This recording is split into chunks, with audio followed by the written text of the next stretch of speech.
Nuestra generación quiere aprender de historia, pero también escribirla. Queremos hablar de política e incidir en ella. Queremos escuchar, pero también ser escuchados. Foro 89.5, con Paco Vallejo y Manuel Galván. La historia es nuestra y la hacen los pueblos. Muy buenos días, bienvenidas, bienvenidos a Foro 89.5 esta mañana del 20 de julio del 2023. Como siempre, contentos de llevar una emisión más de su programa, invitar para que participen con nosotros como cada jueves, recordar que hoy es un programa grabado, pero la próxima semana con mucho gusto podemos iniciar con sus comentarios y llamadas. Muy buenos días, Manu, ¿cómo estás? Buenos ¿Qué días. tal, Paco? Muy buenos días. Saludos a todo el auditorio. Gracias por escucharnos y esperemos que estén descansando en época ya, temporada de vacaciones para algunas personas y sobre todo para la comunidad académica de la UAC. Así es. Pues bueno, Manu, el día de hoy, ¿qué programa tenemos preparado? Pues el objetivo es reflexionar sobre las políticas en lo que va del sexenio de López Obrador, qué tanto sus políticas y propuestas de ley, y digo propuestas porque algunas no se han visto sustanciadas, hacia qué rumbo se han girado o hacia dónde se han movido. Hemos venido reflexionando sobre las políticas neoliberales de los sexenios anteriores y creo que vale la pena también hacer un corte o un comparativo del gobierno obradorista y sus políticas económicas, sobre todo poniendo sobre la mesa qué tanto han sido de estado de bienestar o qué tanto han dado continuidad al modelo neoliberal, ¿sí? O una tercera, una mezcla de ambas, ¿no? Que creo que es como la posición que al menos y percepción que yo tengo en lo que va del sexenio. Así es. Bueno, yo también agregaría ahí una pregunta y un reto como lo hizo el presidente en el aniversario de la Constitución, es invitar a que si alguien sabe alguna reforma que se haya hecho durante el periodo neoliberal, que haya sido realmente en beneficio de la sociedad. Porque si uno se pone a estudiar lo que se impulsaron durante esas reformas, la verdad es que lo único que buscaron hacer fue acomodar los negocios que en algún momento fueron de empresas públicas y cómo pues se acomodaron para que las empresas privadas se apropiaran de estos grandes negocios, ¿no? Entonces ahí está la pregunta, pero bueno, vamos a empezar con las reformas de este periodo, que como bien comentas, Manu, que también es de llamar la atención, se ha argumentado que algunas de esas reformas no se han podido aprobar ni siquiera por ser inconstitucionales, ¿no? Ni siquiera por ir en contra de la Constitución, sino que a pesar de que puedan ser provechosas y beneficiosas para la sociedad, la cuestión, lo que aquí se argumenta es que como no hubo un debate adecuado, como no se dieron las condiciones y los pasos dentro de las cámaras de diputados y de senadores, pues que el proceso está viciado y entonces como está viciado ni siquiera se discute, sino solamente se niegan las reformas que se están impulsando por parte del gobierno actual. Sí, y uno de los argumentos de la Suprema Corte ha sido ahí el hecho de para qué analizamos algo que definitivamente va a regresar a la Cámara de Diputados, ¿no? Ellos lo consideran como una pérdida de tiempo cuando el proceso como tal no permite que sea una ley para que pase o que se pueda colocar en la Constitución. Entonces, bajo ese argumento dicen, no nos vamos por el segundo paso porque el primer paso está incompleto. Pero también creo que también vale la pena hacer como una crítica directamente al oficialismo. Esto de no cuidar los procesos, eso de hacerlo todo en caliente y de repente a machetazo, creo que sí ha sido un grave error para este gobierno. Y creo que si de entrada sabe que se va a encontrar estos tipos de detalles con uno de los poderes, el cuidado debería ser pulcro y minucioso, para evitar precisamente que reboten ya en la Suprema Corte. Ahora, por otro lado, también me llama la atención, recordemos que en el primer trienio de este sexenio, Morena tenía mayoría en la Cámara de Diputados sin ningún problema, pero pareciera que López Obrador estaba muy seguro de que se iba a ratificar y se iba a tener permanencia, o si no es que hasta más de la cantidad de diputados que se tenían en un primer momento, juntos con las coaliciones, para aprobar cualquier ley, ¿no? y por lo tanto como que no se preocuparon por pasar leyes importantes en el primer trienio. Y eso llevó precisamente a que ahorita se esté en esta situación de fricción porque no alcanza la mayoría para pasar las leyes que le favorecen. Sin embargo, el argumento del día de hoy, se habla, por ejemplo, lo de la reforma electoral, el plan Ujú. C. Y el plan C implica ganar en las elecciones del 24 y en aquel mes en el cual va a coincidir el presidente con la nueva Cámara de Diputados, meter una nueva ley precisamente para que ahora sí con esa mayoría que se desea que se obtenga, pasen estas leyes que no se hicieron en el primer trienio. Entonces, ahí también eso es interesante y curioso. Sí, sí, eso que comentas, la verdad es que sí es de mencionar, sí es muy relevante, sobre todo en la primer parte. Ahorita vamos a ver qué artículos y qué leyes se modificaron, ¿no? Y con qué intención.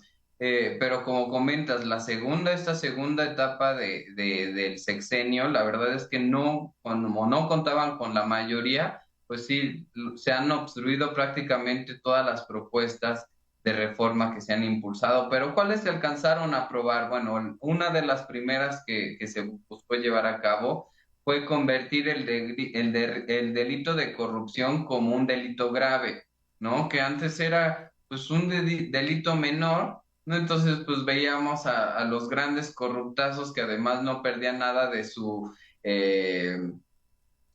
digamos, no se les afectaba a su persona, ¿no? Además, la corrupción hasta cierto punto estaba como hasta bien vista socialmente, y entonces entra la nueva administración y pone el delito de corrupción como grave.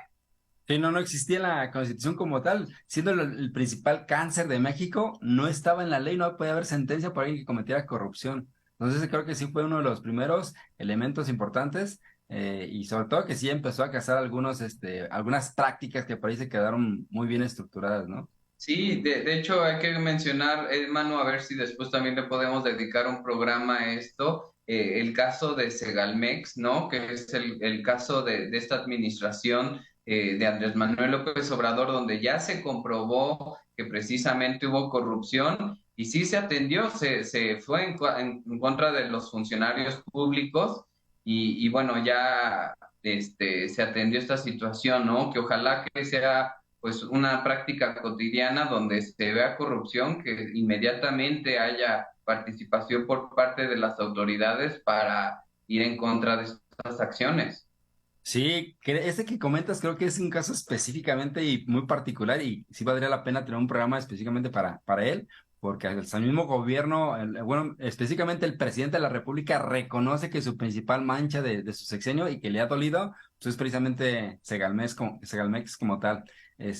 Ahí una de las críticas que se le hacen es cómo puede seguir manteniendo a una persona que si no fue el que actuó como tal, pues se vio muy poco Pues, profesional al pues dejar era el que estaba al frente, ¿no? exactamente por omisión Era de el que Rosario, estaba al frente. a Rosario Robles en su momento se le acusó precisamente por lo mismo. Si no actuaste tú, mínimo dejaste pasar, ¿sí? Por omisión. Y por omisión también se le puede juzgar a una persona. Y esta persona que estaba a cargo de Segalmex sigue todavía teniendo un cargo político sin ningún problema. Entonces, ahí creo que sí, pero creo que sí valdría la pena específicamente para analizar y qué sucedió y cómo está estructurado el día de hoy. Ya se han detenido, como bien comentas, algunos funcionarios y el argumento del gobierno al día de hoy es una estructura de corrupción que ya estaba en esa institución de gobierno, directamente fue la que maquiló el plan, ¿no?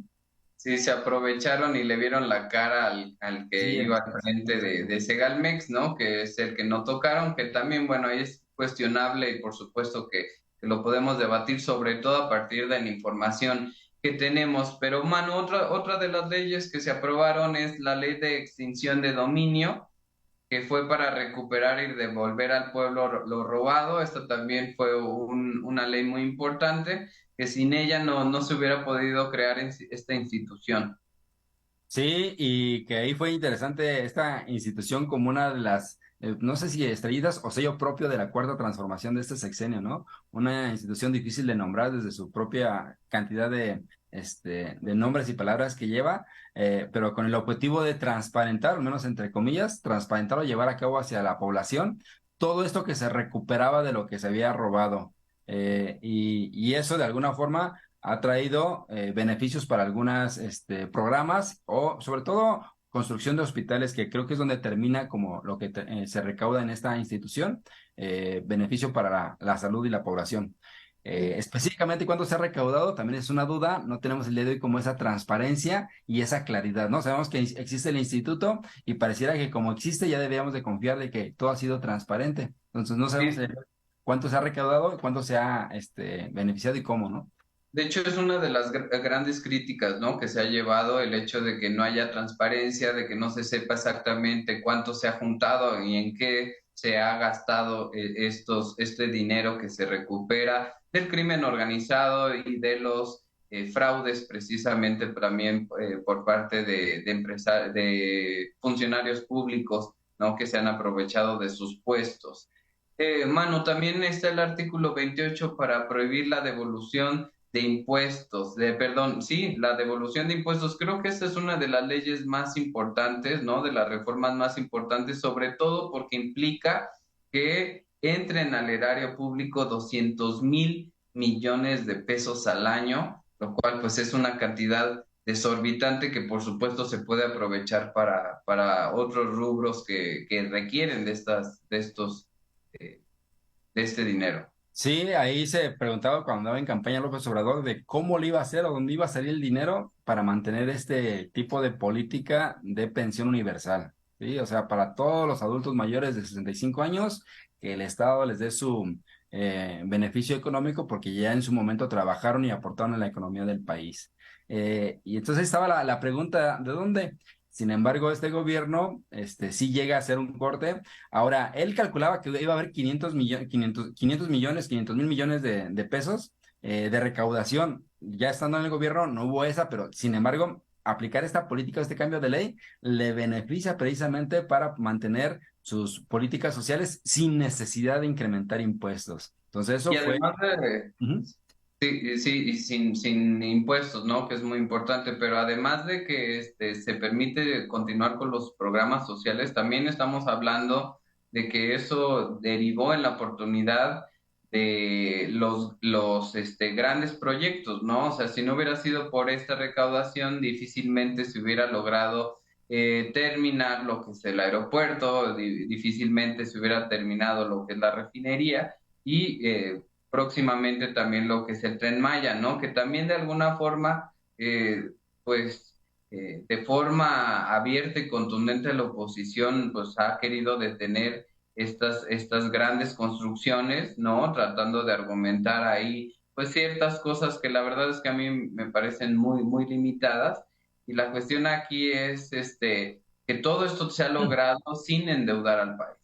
Sí, y yo ahí sumaría el reconocimiento y buen trabajo, ahí sí, independientemente de qué partido, de la funcionaria Raquel Buenrostro, actual secretaria de Economía, que antes estaba a cargo del SAT, y ella sí le llaman la mujer de hierro, porque sí mantuvo a raya a todos los contribuyentes, así fueras Salinas, fueras González, de la familia que fueras, si teníamos que irnos hasta juicio se iban sin ningún problema, y muchos de ellos los terminó ganando el gobierno. Entonces, grandes empresas, no solamente nacionales, sino internacionales como IBM, Toyota, FEMSA, en el caso de México, tuvieron que pagar todo lo que ya era una práctica cotidiana, esta condonación de impuestos, ¿no? Y ellos queriendo como ampliar o continuar con la dinámica o el beneficio que tenían del sexenio anterior.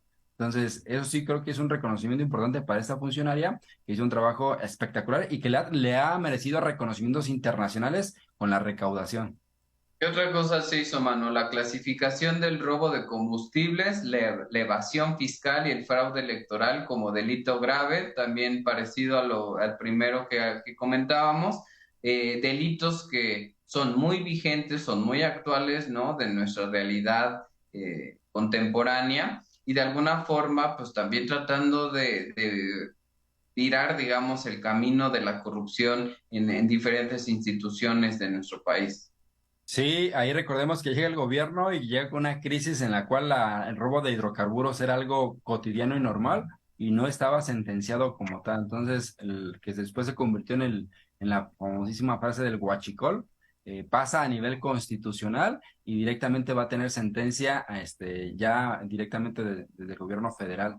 Y también a ello le sumaría precisamente lo de las facturas, la, Ujú. estas, Las factureras. las factureras, o lo que también le llamaron el huachicol de facturas, también fue elevarlo a nivel constitucional para que hubiera sentencia directamente a quien se detectara con estas prácticas, ¿no? Que finalmente dañaban a las arcas del erario.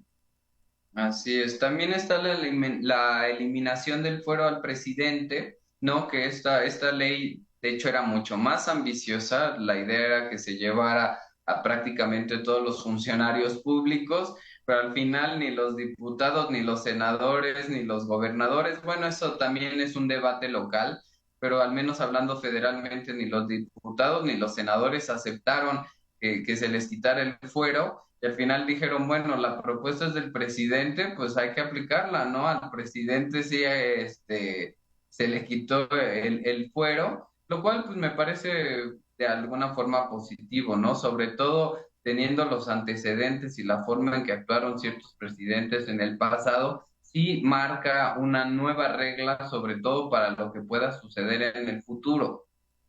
Sí, y ahí recuerdo un argumento interesante del diputado Fernández Noroña, que él sí, estaba y sigue estando en desacuerdo, porque él colocaba la siguiente situación. Supongamos que en algún momento, eso es perder fuerza por parte de la presidencia, ya que quitarle el desafuero es poder acusarlo de o inventarle algún delito y directamente que tuviera una acusación y quitarlo en lo que se analiza y se revisa mientras se retira del poder como tal. Entonces, eso sí era algo preocupante para él. Yo en lo particular también creo que estoy a favor de que se haya eliminado el fuero, sobre todo para gobernadores, senadores y presidente de la República, ¿no? Ahí recordemos que esto sí llevó a una situación que ya se empezó a poner en práctica sobre el exgobernador de Tamaulipas, Cabeza de Vaca, donde él empezó a argumentar que si tenía fuero federal, o tenía fuero estatal o que tenía doble fuero, porque ya hubo este, una orden de aprehensión contra él en pleno gobierno. Sí, sí, ¿no? Y todo lo que implicó también ahí en una cuestión jerárquica de que si el fuero local se sobreponía sobre el fuero federal y bueno, una cantidad de cosas que complicaron ahí. Pero sigue siendo importante que el fuero desaparezca, sobre todo, pues mientras sigamos continuando con funcionarios corruptos, pues será importante que el fuero no sea una excusa para que no cumplan con la ley. Por ahí también está la revocación del mandato, Manu. Sí, correcto. Esa también, y que se aplicó directamente al presidente en turno, que no era necesario, pero dijo que sea retroactiva. Yo estoy en el poder y que se me aplique a mí mismo. Y a los 3 años luego se metió. No fue vinculatoria, pero sí quedó ya en la Constitución, precisamente para que el presidente de la República, después de los 3 años, se le pregunta a la población si desean que continúe o no continúe en el gobierno. Entonces, esto va a ser interesante, si no para México, sí abona más a una democracia. No sabemos qué crisis política nos puede dejar el día de mañana. Yo no me quiero pensar el día de mañana como Perú, que lleva X cantidad de presidentes, si mal no recuerdo, 6 en menos de 10 años. Entonces, eso sí es algo preocupante.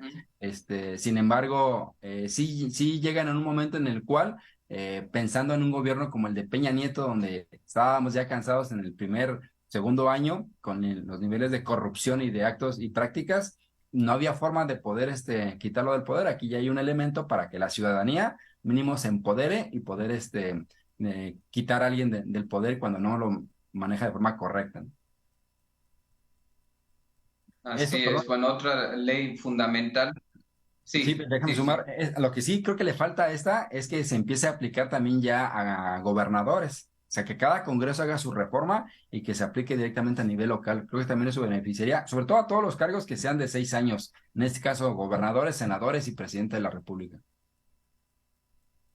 Sí, eso es una herramienta para que la población se proteja precisamente de funcionarios corruptos, ¿no? Que se quieran mantener ahí con la excusa de yo duro 6 años y no importa lo que haga, sino que por supuesto que haya una implicación y una forma de defensa por parte de la sociedad. Bueno, en la ley laboral ¿no? Que fue esta para que pues sean los sindicatos mucho más libres, de alguna forma también se busca resarcir lo que se estaba sucediendo con el outsourcing, ¿no? Que ya también supimos todas las consecuencias que conllevó, sobre todo pues eliminando todos las prestaciones que debería de tener cualquier trabajador y de alguna forma se trata de dar vuelta atrás y también alcanzando a partir de esta reforma pues récords en las personas inscritas al Seguro Social.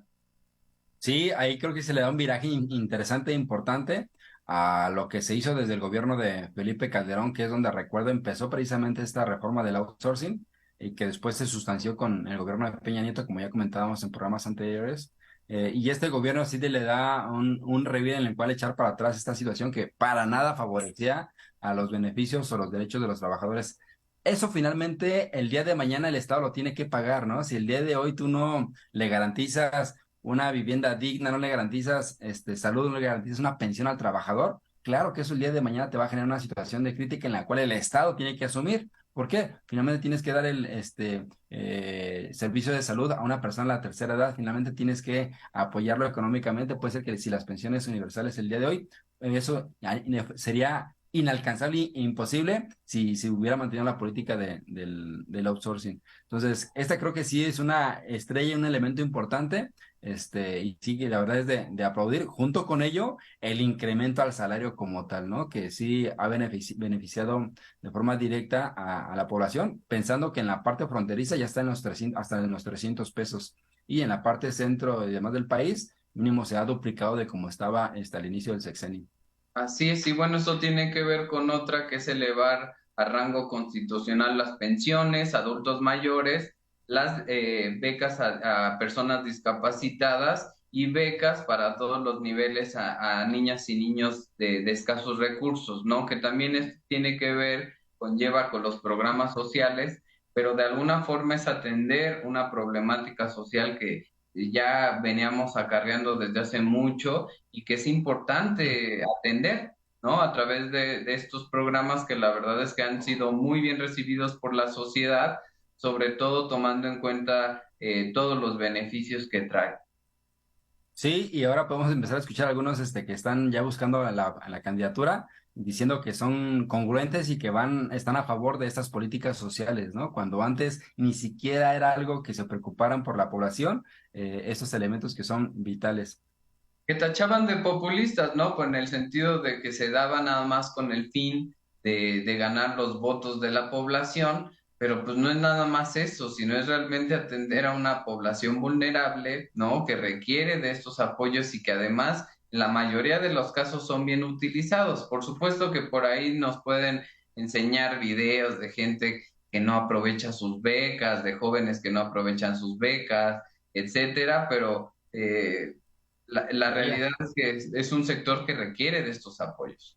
Sí, y eso que comentas creo que ya es un análisis más moral que legal como tal. Lo que creo que sí nos falta a este gobierno que no tiene es la transparencia y la cantidad de beneficiarios que tiene con estos programas. Eso creo que sí ha estado todavía en deuda y es una principal crítica que tiene el gobierno. Y Y bueno, ya para ir cerrando, Manu, sí. ujú. Una última que podríamos considerar también, reforma a las Afores, quitarle las comisiones de forma significativa. Realmente estaba México por arriba del promedio de América Latina, y con este gobierno se eliminan muchas comisiones que le quitaban directamente a los trabajadores con su sistema de Afores. Entonces también es significativo que beneficie directamente al trabajador con sus fondos de ahorro. Así es, estas fueron las que se aprobaron, ¿no? Por ahí podríamos mencionar algunas que se buscaron impulsar, pero que eh, el Poder Judicial pues interrumpió, detuvo. Está por ahí la reforma a la Guardia Nacional, está las reformas también eléctricas, ¿no? Hay una reforma eléctrica que por ahí se detiene y actualmente la reforma Electoral. electoral que también se detiene por parte de la Suprema Corte de Justicia. Pero bueno, queremos agradecer como siempre su presencia y que ustedes critiquen y cuestionen cómo ven cuál es la diferencia entre las reformas que se dieron en los primeros 36 años de neoliberalismo y si realmente está teniendo un viraje hacia otro sistema económico, las políticas actuales de Andrés Manuel López Obrador. Mano, muchas gracias. Muchas gracias al auditorio y recordar que pues, apenas llevamos 5 años, hacer un corte comparativo de 5 años con 36 es un poco difícil, sin embargo, se empiezan a ver algunos elementos precisamente a favor de la población. Saludos, hasta luego. Hasta la próxima. Nuestra generación quiere aprender de historia, pero también escribirla. Queremos hablar de política e incidir en ella. Queremos escuchar, pero también ser escuchados. Foro 89.5 con Paco Vallejo y Manuel Galván. La historia es nuestra y la hacen los pueblos.